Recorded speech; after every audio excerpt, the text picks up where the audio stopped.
So, hey, welcome everybody to another episode of the 611. It's your boy Ryan Howard, along with my man, Young James. Yes, sir. Jimmy Rollins. Jimmy. Yes. The person that we have on today is a two-time Super Bowl champion. Okay.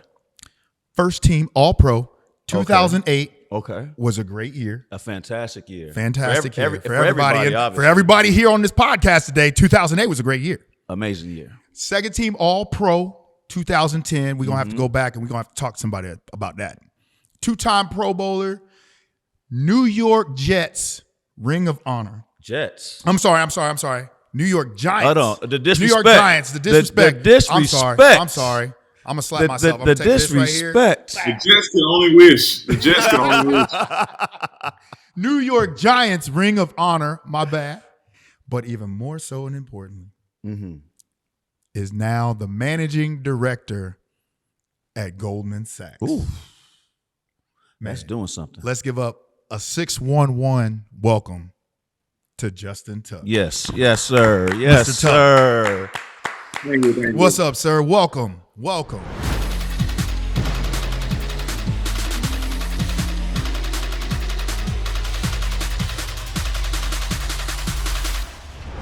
Hold on. Before we get started, hey, look, if you want to get back at him about Yeah. that Jets comment, Yeah. you can have it. Just we Yeah. gonna be quiet. He need to take that line. Hey, I fumbled that one.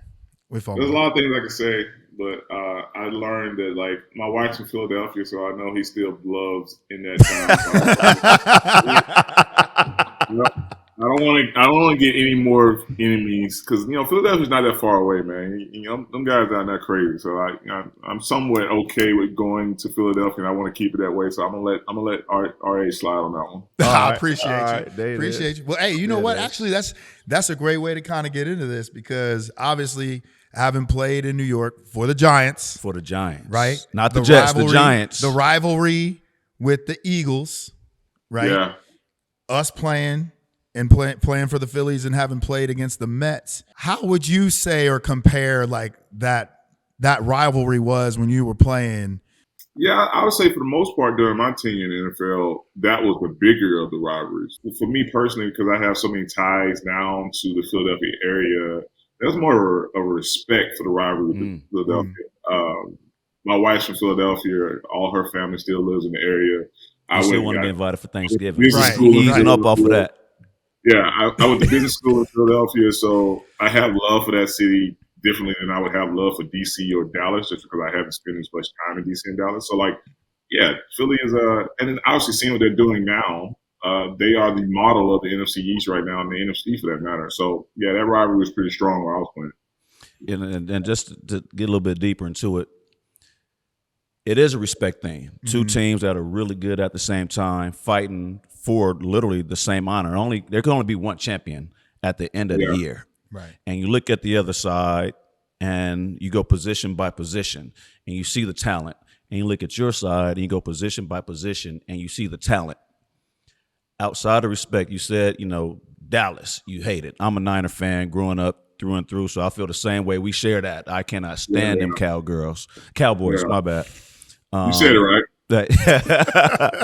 For us, it's the same. Like I did not like the Mets. My favorite color is blue until I saw it with the orange stripe. You know what I'm saying? It's just we looking position by position, and it was what New York represents versus what Philly represented. I think there's always going to be some disdain. So outside of the respect thing, were there times where you just like, I really can't stand this team because there's no rhyme or reason. I didn't have a reason to not like the Mets. Right. I just didn't. You know what I'm saying? You didn't need a reason. I mean, listen, I grew up a Cowboy fan. I mean, growing up in Alabama, there was only one, depending on which side you was on, there's only one team that you rooted for. That was either the Crimson Tide or the Auburn Tigers. But outside of that, I mean, listen, I grew up, I kind of went back and forth from an NFL perspective between the Cowboys and the Niners. To be honest with you, I love Ronnie Lott and Jerry Rice and didn't really like quarterbacks, but Montana was cool, right? Because he was really good. I just never have liked quarterbacks, and that's probably why I was a defensive end. So, Ronnie Lott, how he played the game, Charles Haley, those guys, I love them. Yeah. Honestly, the Cowboys was like during my time, man, growing up, they were like the team. Yeah. So it's easy to flock to that. I mean, when I got drafted by the Giants, though, that disdain for both of those teams quickly happened, right? And I mean, now I think it's no secret that probably the Cowboys is the team that I hate the most. I've been very verbal about that. But I think a lot of that comes from, again, some level of respect, right? Because they were so good, they were so talented. To your point, you look at the guys you get to play against, you know, those games, I'm assuming y'all guys feel the same way, but those games that y'all played against the Mets, they were always heated. They were always important. No matter if you guys were in the race or not, or they were in the race or not, you know, those type of games always seem to bring the best out of you, and they challenge your, you know, a lot of different things, your manhood, your just, you know, how you play the game. No matter if that team was 3-8 or they were, you know, number one seed in the NFC, those games were always really, really, really intense. I think a lot of it could have had to do too with, for me personally, like I was, you know, my first couple years in the league, and then obviously with the success that the Mets had, my mindset was always to be the best, you got to beat the best. And so in looking at the Mets and then how the rivalry just grew, New York, Philly, big brother, little brother type city. And then my man over here, Young James, made the comment in 2007 that we were the team to beat. Now, mind you, we hadn't won anything. It didn't matter. We hadn't even made the playoffs since 93. 93, yeah. So it didn't matter. But we were the team to beat, where the Mets, I think, had won the last 2 years. No. So what happened? The Braves, they had just knocked off the Braves in 06. They just knocked. Yeah. So it's kind of like the Braves' mystique on an NL East was like, it's over. Like, yeah, it was. As I saw it, it was like y'all did a favor for everyone else. Right. Like you took the mystique off. It's not yours though. Right. Like it's 1 year. They won 14 straight or whatever it was, and y'all just happened to be the team that knocked them off. So it's up for grabs. That's how I felt, which is why I looked at our team, you know, made the statement. But you know, as history reflects, you know, I wasn't wrong. Well, when you made the statement, obviously that rustled a lot of feathers. Yeah. And so thankfully. Yeah. And like I said, it was one of those things where it was like the next time we went to New York, the boos got louder, the atmosphere got more like intense. And it was one of those things where it's like the hairs on the back of your neck stood up, and it was like, hey, let's go. Let's go. Man, I remember it was like, I'm not condoning it. It was about at least 3-4 fights in the stands. Hey, you know what I mean? Time. It was every game. Time. So it was like we knew the intensity on the field, but even more so in the stands. It was like they weren't putting up with it. So the New York Philly rivalry will be forever. It's forever. It's never not going to happen. Yeah. There's a lot of that kind of complexity around the fact that Philly is so close, right? And that, when you think about great rivalries, typically that adds, you know, that extra to it, right? And again, like, for sure. There are some times I saw some of the Eagles in Atlantic City or saw them in New York City, and like when we see each other in a restaurant, it's kind of like that, you know, respect, but also like I don't really mess with you. Yeah, for sure. Right? He can be a great guy, but he played for the Eagles. He could have been on the Eagles for a year. Right. Just because you're now on the roster, it just kind of, you know, and that's just how it is. That's what it is. I felt the same way. But with that being said, trash talk, you know, like when I said we're the team to beat, it was considered trash talk. But in my heart, I was speaking facts. But there are times you're going to trash talk. Now, in baseball, we don't have the opportunity like you guys do. Y'all lining up every down. Across from somebody. In their face, in their head. You know what I'm saying? They double team you. You know what I'm saying? You get around them. I know what is that like? Because in baseball, we get the first base. I talk to Ryan. You know what I'm saying? We that's pretty much about it. We don't really get a chance to unless it's in the media. But for y'all lining up every down. Depending on how much you want to get fined, we can go see anybody on the field. Like a D lineman can go see a wide receiver doing a play, or vice versa, right? It's just like knowing, like, all right, what's my? There's just some times, right? Well, I'll tell my guys, like, listen, I know I got the C gap, but like, I'm gonna go down to the A gap because me and this center got a problem. So I gotta go see him this play. So just cut, like stuff like that happens in the games, absolutely. But like trash talking in the NFL, I mean, I wasn't a trash talker. I was more of I retaliated, right? My thing was like, listen, I'm out here to play the game. I love playing the game. I'm going to compete at the highest level. And I never needed this kind of rah-rah to like get me ready to play the game. I don't need to like go and pick a fight to get me more excited to play the game. When I step on that inside those white lines, I'm ready to go. Like, that's how I've always been. But like, obviously some people need to like wrap themselves up. And so like guys would come and like, I'm like, why would you start with me? I'm the quietest person out here, but I do have that streak where if I get flipped, it is what it is. So typically I was kind of like the retaliator, just like, listen, man, whatever. But like I've seen some cats just they woke up in the morning talking, and that's just how they get ready to play the game. So it happens a ton. Typically, you try to let people know if you mic'd up because, hey, man, you don't want this stuff getting back to the airways. But like, but most of the part, I didn't really run into a lot of trash talking because we got the opportunity to take it out on each other during the play. So it wouldn't need me talking about it, right? If I had a problem with you, or if I wanted to exert my dominance, I got the opportunity to do that every play. Mm-hmm. So it wouldn't need me talking about it. It was more about hey, I'm gonna show you this. So, but when you did flip that switch, he would call a stunt. Right. He gonna take that. He gonna take that right leg outside, get him a shift, and come all around to the center. Well, then that's where the coach is like, we didn't call that play. Yeah. So then when you go off on the sideline, and coach was like, hey, we didn't call that, like, and then you got to explain to him and say, hey, I had some business I had to go take care of real quick. Yeah. I obviously I didn't start doing that until like, second contract, Justin, man. It was security.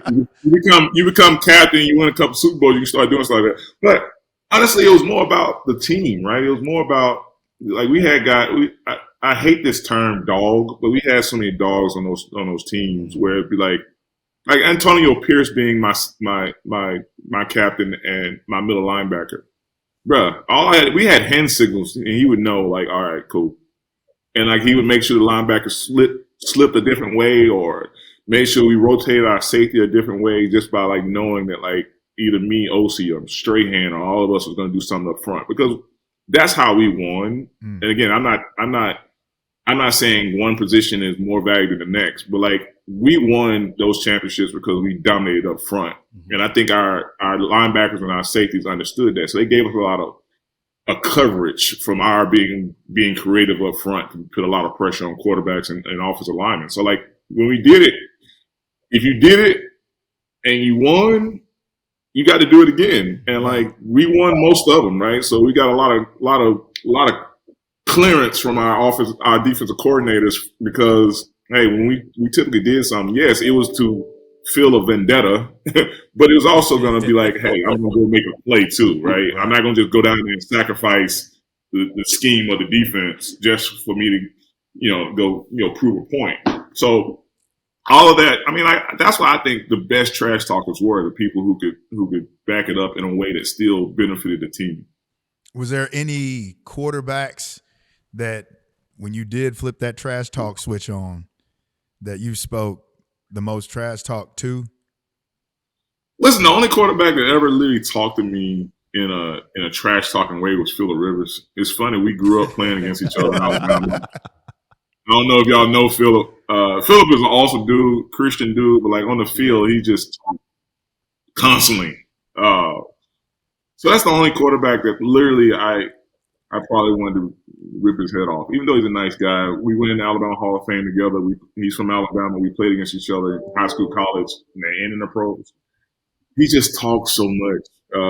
But again, he backed it up too. So it wasn't like and plus, like quarterbacks, if I was a quarterback, I would be the one that probably talks the most crap because you got 360 pounds in front of you to protect you. Right. Can't nobody touch you. Right. You know what I'm saying? Exactly, right? Yeah. And plus, like, they create all these rules around where you can and cannot hit a quarterback. So even when we get to him, we still got to be somewhat nice. Gentle. Right.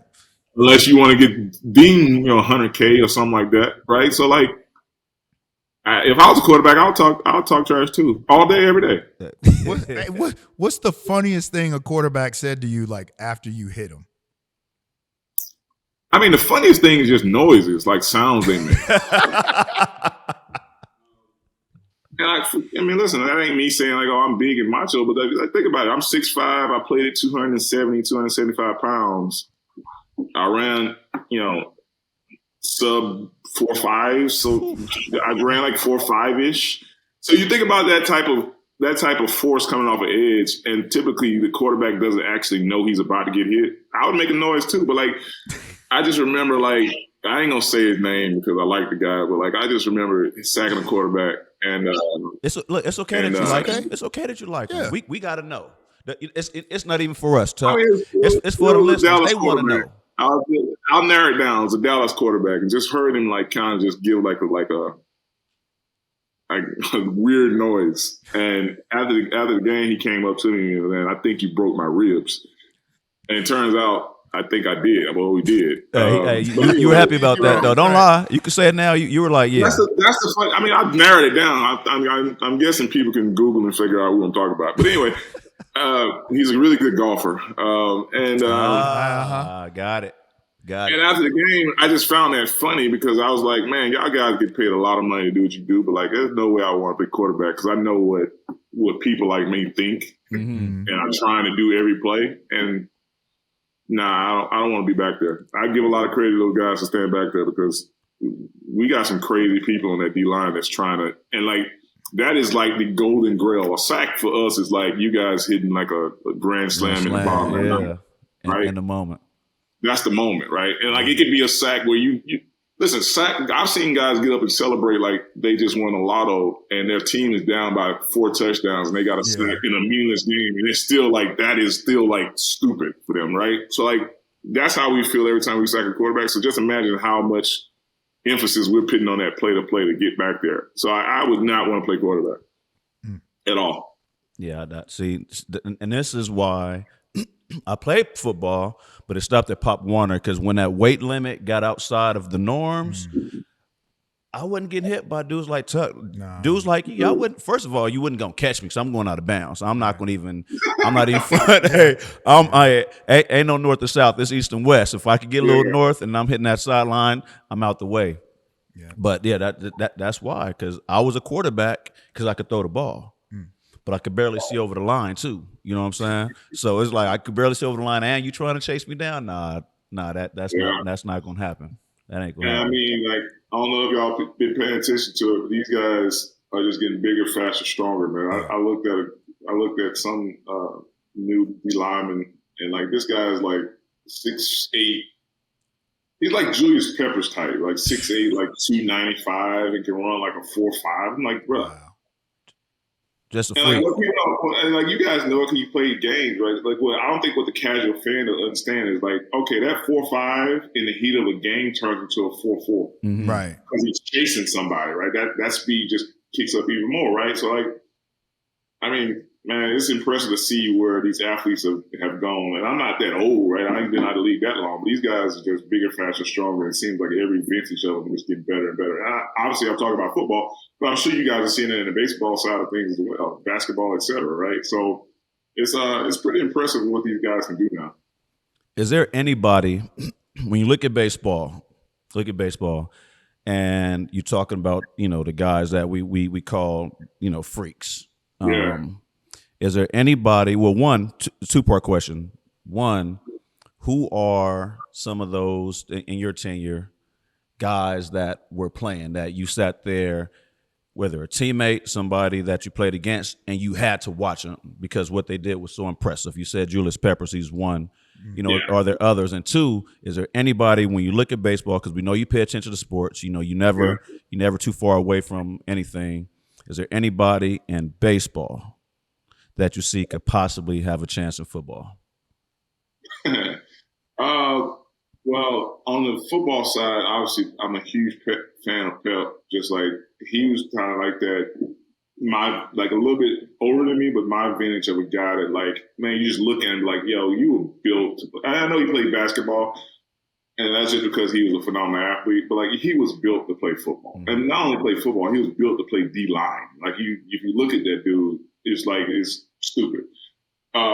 He is definitely one. As far as a teammate, I would probably say Jason Pierre-Paul is just a freak. Ooh. Like getting to watch Jason as a rookie come in, and I mean, not nothing about football, nothing.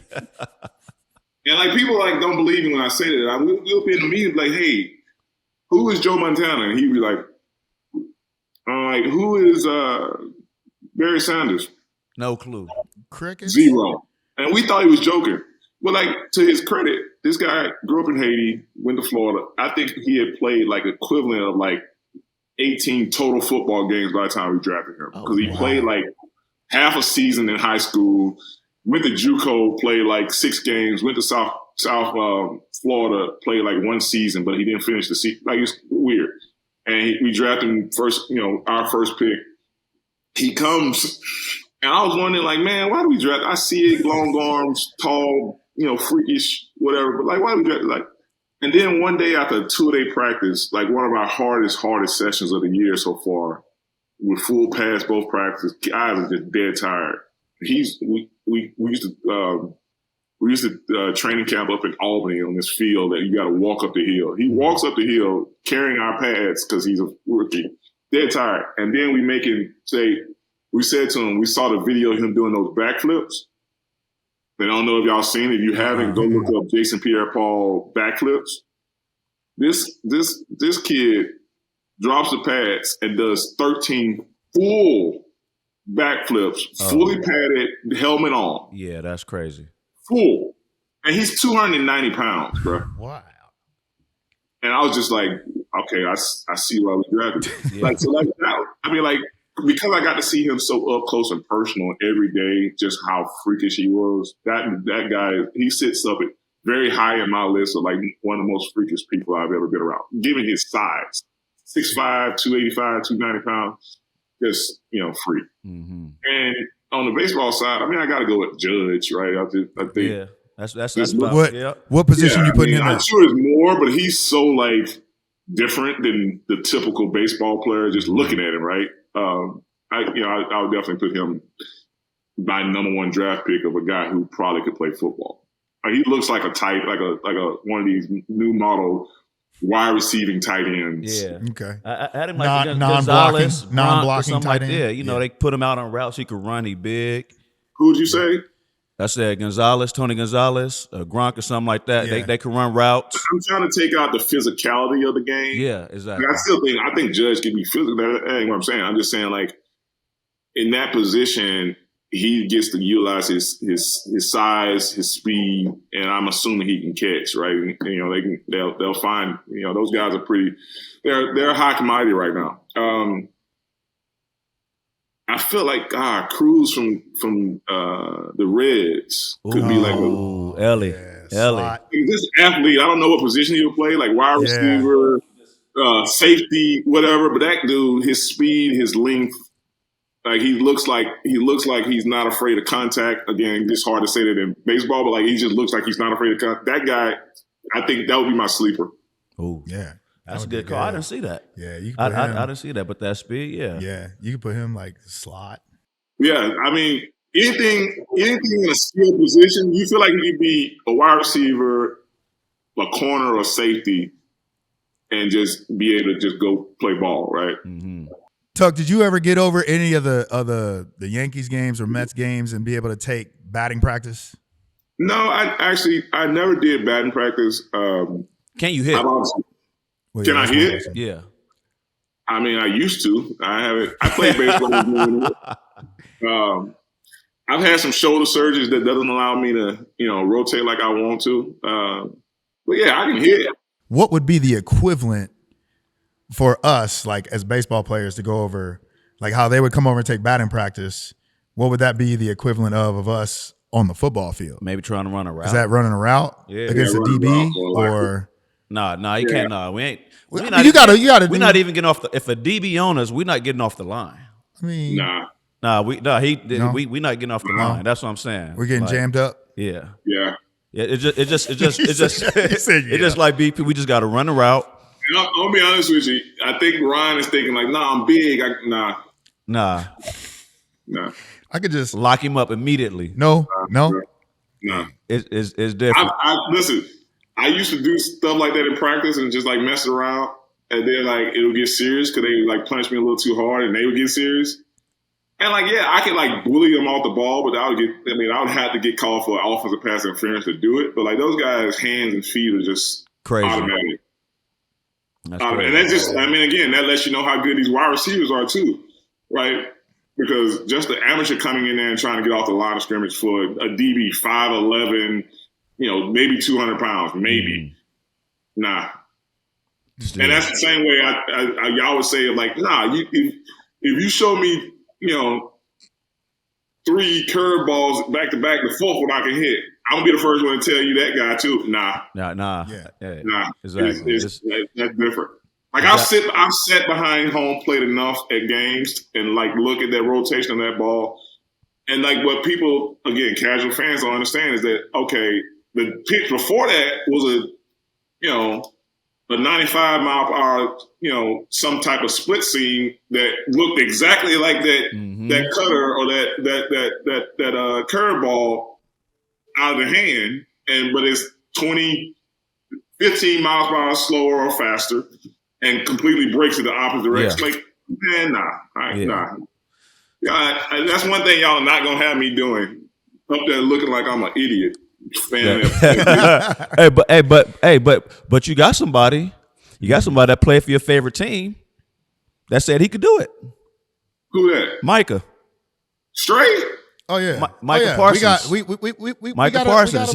We got a little. Yeah, clip. Micah. He said he could do it right now. He could go. He could hit 200 in the big leagues. He said he could hit 200 in the big leagues. Actually, now you say it, I do remember him saying this. Nah. I take the bet against that all day, every day. All day, every day. I love your Parsons, but nah. All of his hits are going to be like those things where it's a dribble to the third base. And, they're using that speed. Parsons is cute. He's fast. He's an athlete. Could he beat out a throw to first base? 100%. But like him sitting in the box and hitting liners to left or right field, nah. That ain't happening. I gotta see him take batting practice first. Yeah, I want to see the swing. I want to see the swing first. I want to see the swing. Think about it, right? Like I was with Russell Wilson last night, sorry, and he grew up playing baseball, played in the minors, and I don't think Russ could come in right now and hit 200. Yeah. Nah.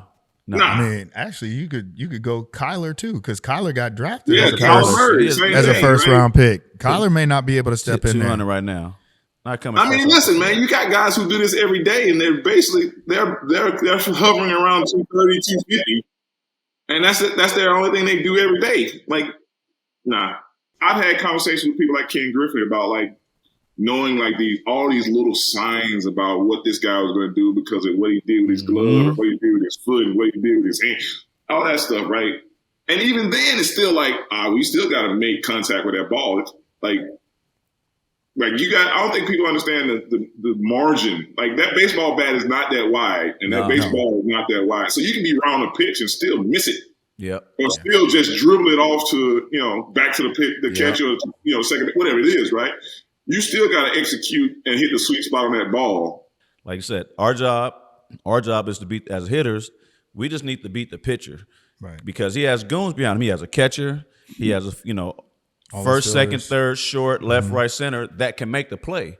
Yeah. I can't control it. I can do everything right. They can make a good play, but I beat the pitcher, and the pitcher knows it, and that's all I can control. If I'm beating that pitcher every day, eventually, success will follow. But if I'm not even able to, square the ball up and beat the pitcher, it's a wrap. You're gonna be back in the minor leagues or out the game. You ain't gonna be up here long, buddy. Nah, at all. NFL not for long. You know what I'm saying? Yep, you're right about that. Hey, but let's transition, to life after a career in the NFL. Which is something you've been very successful in, and I'm sure it's not sure. I know it's a different type of pride to go back and seemingly start over. To reinvent yourself. Yeah. And that's something I know. Ryan and I we invest in things, but we haven't taken to the point where you've become partner. Walk us through that, because we all want to do it. You know what I'm saying? We all want to do it. We're not all dedicated to put in the work that it takes to get there. But what is that like? I mean, you said something just a minute ago that that I learned at a very, very early age. You said the NFL stands for not for long. I grew up in Alabama. Football was predominantly the biggest sport in our area. I was really good at a young age. So I had all these people tell me, "Oh, you going to the NFL? You going to the NFL? Whatever." I had a cousin that played in the NFL. He got in the NFL 5 years before I did, and I picked his brain one day about what it was like, and he said, "Hey, man, NFL stands for not for long," and it just triggered something in me. It was like, all right, even if I'm good, right, and I have a great career, I'm still coming out of this thing 31, 32, 33, 34, 35 years old. There's a lot of runway left for all these athletes who play phenomenal careers. I ain't even talking about the ones that, just get a little bit of burn 2 years in and get out. We all know those stories. But I'm talking about the ones who have, arguably great careers. Even for those, it's still like, man, my athletic journey is over pretty early in my life, right? Yes. So what do we do now? So that's kind of how I thought about it for myself. So day one in Notre Dame, I started networking. I started talking to my classmates, what their parents do, how'd you get here? Because I knew how I got there. I wouldn't be at Notre Dame if it wasn't the fact that I could run fast and I like hitting people, right? But like these other kids were there because they were smart, or they had influence, or their parents had influence, they had access, whatever reason was, right? They got to that place a different way than I did. I wanted to learn more about those type of people because, again, I didn't think I was that good to get in the NFL, so I'm starting to think at 18 years old, like I'm already thinking about transition out of college football. Luckily, football works out for me, but being in New York City, it's like I'm an idiot if I'm not going around just meeting people. All the billionaires in this city, all the millionaires in this city, all the CEOs, private equity, et cetera, et cetera. And I'm on the hottest team in the world. So like every Tuesday, our day off, I'll go to our suite owners, our suite team, and I'm like, hey man, who owns this suite? And sometimes they can give me a name, and sometimes they can't. But every name I got, I was like, all right, I gotta meet this person. I gotta go have a coffee or a dinner or something with this person. And they're not gonna say no because I'm a captain of the team they love. They're gonna love to have that meeting with me. Well, when I got that meeting, it wasn't sitting there talking about Justin Tuck and I sacked Romo twice last night or whatever it may be. It was about learning more about their businesses, learning more about how they got to where they got to. If there's any advice, who else should I meet? So if you do that for 11 years, you really have a Rolodex of people, not only from a perspective of them being fans, but I did it at such an early age. I had 11 years of really, really building a rapport with people, building a relationship where people are friends, mentors, et cetera, et cetera. The reason why finance is, one, I've always loved numbers. Two, as we all know, man, we're so young, we get money in these leagues. There's so many horror stories. I just got tired of seeing the horror stories. I got tired of people coming, because I had, I graduated from Notre Dame and understood finance at a amateur level. So like I was a guy in the locker room, people were asking about their 401ks. They were asking about, what to invest in, who I should talk to if I wanted about real estate, et cetera, et cetera. So I had a lot of those conversations, and it just dawned on me one day, probably like my 8th year in the league, 9th year in the league. Man, we just don't have anybody that looks like us, that has been through what we've been through, that understands the athletic and sports side of our lives, but also could understand the finance side or could understand the business side. So I started really like honing into the fact that like when my career was over, what I wanted to do. Ended up going back to business school, went to Wharton. I actually was working for David Robinson's REIT at the time, and a friend of mine from Goldman called me and was like, you should come in and talk with me. So I did. And long story short, ended up getting hired by Lloyd Blankfein, our previous CEO. But to answer your question, honestly, the reason why I love this and I wanted to do this, because my grandfather used to say something to me. He used to say, if you're not at the table, then you're on the menu. And if you think about it from a financial perspective, a lot of times we haven't been at the table, right? Mm-hmm. We make a good living playing the sport, but we're not in the decision-making room, right? We don't have ownership. We don't have equity in most situations. So now I get the opportunity to be at a lot more tables and a lot more rooms than I did previously. And for me personally, if I'm in that room, then we all are.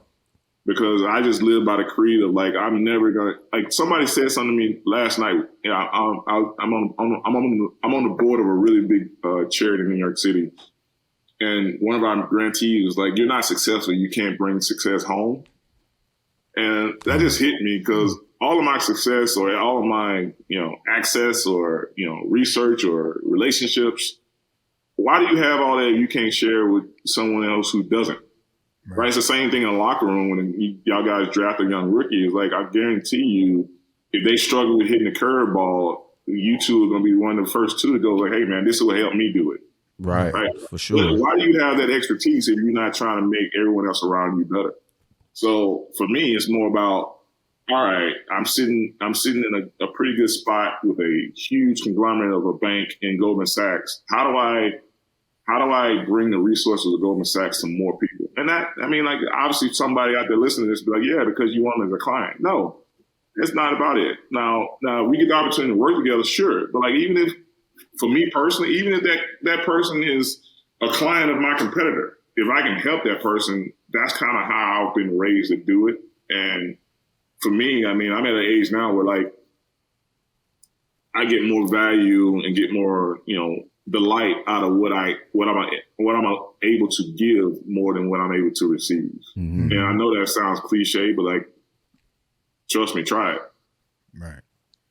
How do you, when you're taking on a new client or a younger client, especially a young client, how do you educate them on how, really, I guess the easiest way is how to say no? A lot of times it's just showing them what certain portfolios do in certain times, right? Having them understand what a certain portfolio will return in certain markets. But I think the biggest thing that I do for especially younger clients is helping them understand what a budget looks like, mm-hmm. and how much difference those returns look like if you're spending X versus spending X, right? And letting them see that visually, helping them understand, like, man, that $25,000 purchase, while in the near term doesn't seem like much, but think about that $25,000 compounding over the course of 20 years, what that actually looks like versus, like, sometimes, yeah, you need to make a $25,000 purchase. All right. But sometimes it's more that pressure of like, my friend wants me to buy this watch, or my girlfriend or wife wants to take this private plane instead of going first class, whatever it looks like, right? Just helping them understand how these decisions make a long-lasting impact on what they've told me they want their success to look like. That is number one. And again, from there, it's about, continue to educate them around these little things that I don't think a lot of us as players or, young investors, have thought about. Is there any point as you're making this transition, like you say, we trying to get a seat at the table. Yeah. And for people that look like us, it seems like they only have one seat. You know what I'm saying? One seat. And, somebody has to leave in order for that seat to open up. They don't create this seat. Mm-hmm. Are there times that you felt out of place in the business world, not really seeing, Black people that look like us having our type of career, coming where we came from, being at those tables? Listen, yeah, all the time. But it's also what I do with that, right? Think about all the, and I'm not saying I'm going to be a hero or stuff, but think about all our heroes, right? When they first went into a new space, I'm sure they felt uncomfortable. I'm sure they felt unwanted. I'm sure they felt, in some cases, their life might be threatened or whatever it may be, right? For me, that I'm so used to that, right? I'm so used to that. I'm used to being the only Black person in a room or one of the few. But I'm also used to thinking about it from this perspective. I don't live by this creed of I want a bigger piece of the pie. I live by this creed of I want to make the pie bigger. Mm-hmm. Because, and it goes back to those relationships, right? It goes back to those 11 plus years in New York City of talking to people who not only had a seat at the table, but in a lot of cases, it was their table. Right. So having those type of relationships gives me a lot of flexibility and strength in who I bring to the table. But, I also have to be very, very aware of who I'm bringing to the table. Because like there's some people that you want to bring along in the ride and they really don't want to go. Right? You got to be very careful with that as well. Yes, I want everybody to eat, but there's some people that hurt you from keeping your seat. Right. So like I got to be very strategic on who else I bring into this, because like I have to make sure that person is doing the exact same thing, right? It's an elevation, right? It's not detraction. So whoever I bring into that seat when it does open up, and like sometimes it is by subtraction, but hopefully more time it's just like, oh, we just made a bigger table. And that person you bring into that, it has to be in lock and step in what your mission is, or what your, and by your, I mean not just me personally, just like the 360 mission is. Because you know as well as I know, once we get in these rooms and once we get that seat at the table and that opportunity, that seat doesn't just automatically keep, refreshing itself. Right. Because they open the door for you. They also can close it very easily. Yeah. So like anytime I get the opportunity to go in those, I am trying my best to, one, perform above and beyond what their expectation was. One, two, add value in a way that whoever I bring into that is going to do the exact same thing. Because then everyone eats. And once everyone eats and everyone's successful, it's just that I feel like it's the opportunity to make this thing something that just flows like a conveyor belt. That's how I look at it, right? I like that, man. That's dope. I'm gonna switch it up as we start to wind it down. Yes. And we have a segment that is brought to you by Banana Boat, the Banana Boat Ritual segment. So we're gonna lighten it up a little bit. Tuck, did you have any pregame rituals, any superstitions, anything you saw from your teammates? On the football field, my only superstition was around the national anthem. I always had to stand to the right side of my defensive line coach. Most time it started with a guy named Mike Waffle, who was my first D-line coach at the Giants, and it continued with the other two that I had while I was there. There's a white line around the football field. I used to always tell people, like, I'm Justin Tuck on this side. On the other side, I'm number 91. And at the end of every national anthem, I would always click my cleats on the other side of the white line. It was kind of like my way of saying I'm activated now. But that was it. I always prayed in the left corner of the end zone. I always moved the pylon and prayed right there before the game. Those were the only things I did. No doubt about it. We all have our thing. And Tuck, we really appreciate you coming on the pod today, sharing your experiences on the football field and the business world, talking about the transition, the dedication, and all the things that are needed to be successful in life. We know it's not easy, but you put in the work, and because of it, just like on the football field, you have success. You studied up, put yourself in positions, and these things can happen. So to all those youngsters out there that, think it stops the day you walk off the football field or baseball field or court, that's just the beginning. Yes, sir. Keep pushing forward, and this is an example of it right here. Well, listen, man, I appreciate you guys having me, man. Continued success on what you guys are doing at the 611. And listen, man, anytime you need me, I'm here. You got to play some golf soon. So let me know when you guys want to get out to the foot. For sure. Yes, sir. Appreciate it. Appreciate it.